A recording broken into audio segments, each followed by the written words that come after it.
আপনি দেখছেন news now, আমরা জানি কোনটা খবর।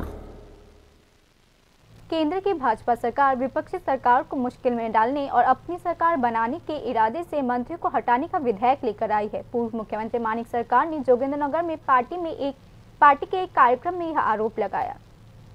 कुछ दिन पहले केंद्र सरकार ने संसद सत्र में आपराधिक मामलों में आरोपी मंत्रियों को हटाने के लिए एक विधेयक पेश किया था, जिसे विपक्ष के विरोधों के बाद ज्वाइंट पार्लियामेंट्री कमेटी को भेज दिया गया। पूर्व मुख्यमंत्री मानिक सरकार ने शनिवार को इस मुद्दे पर अपनी प्रतिक्रिया व्यक्त की। मानिक सरकार ने शनिवार को जोगिंद्रनगर में आयोजित एक पार्टी कार्यक्रम में आरोप लगाया कि केंद्र की भाजपा सरकार विपक्षी शासित राज्यों में प्रशासन को चुनौती करने, उन राज्यों की सरकारों को मुश्किल में डालने और अपनी सरकार बनाने के उद्देश्य से ऐसी विधेयक लाई है।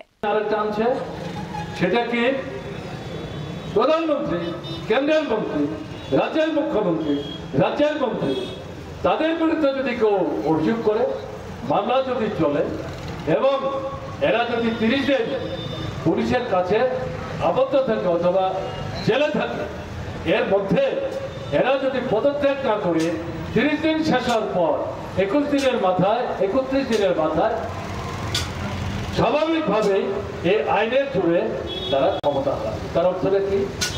এটা বিজেপি সরকারের বিরুদ্ধে ব্যবহারের জন্য না। যদিও বলছে প্রধানমন্ত্রী, আরে প্রধানমন্ত্রী ভারতবর্ষের সেই রাজ্যগুলোকে ভেঙে তছনছ করে দিয়ে প্রশাসনের উপর খবরদারি জারি করে সেখানে সামনের ভোটে জয় হাসিল করবার জন্য এই নতুন ষড়যন্ত্র করে তারা অগ্রসর হওয়ার চেষ্টা করে।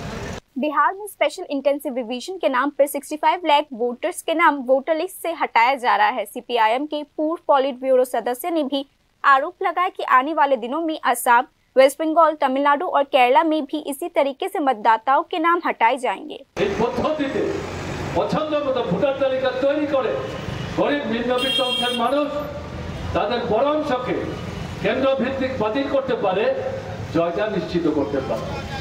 এটাকে ভিত্তি করে পরবর্তী সময়ে আরো 5টা রাজ্যে নির্বাচন। আচ্ছা, পশ্চিম বাংলা, তামিলনাড়ু, পন্ডিচেরি, কেরালা সামনের বছর সেখানে তারা এই পদ্ধতি অনুসরণ করবে। যদি করতে পারে তার পরবর্তী সময় অন্যান্য রাজ্যের যে নির্বাচন সেই জায়গায় তারা যাবে। এটাকে আমরা বলছি নতুন ফ্যাসিবাদী পদ্ধতি।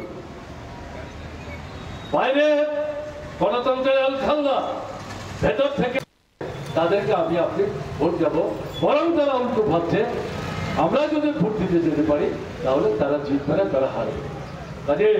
मतदाता सूची में विशेष संशोधन के खिलाफ सीपीआईएम इंडिया अलायंस के साथ मिलकर संसद के अंदर और बाहर विरोध प्रदर्शन कर रही है। सीपीआईएम ने इस संबंध में विपक्षी गठबंधन के राष्ट्रीय व्यापी विरोध कार्यक्रम में भी भाग लिया। त्रिपुरा में भी सीपीआईएम ने कहा कि वे मतदाता सूची में विशेष संशोधन के खिलाफ विरोध प्रदर्शन करेंगे।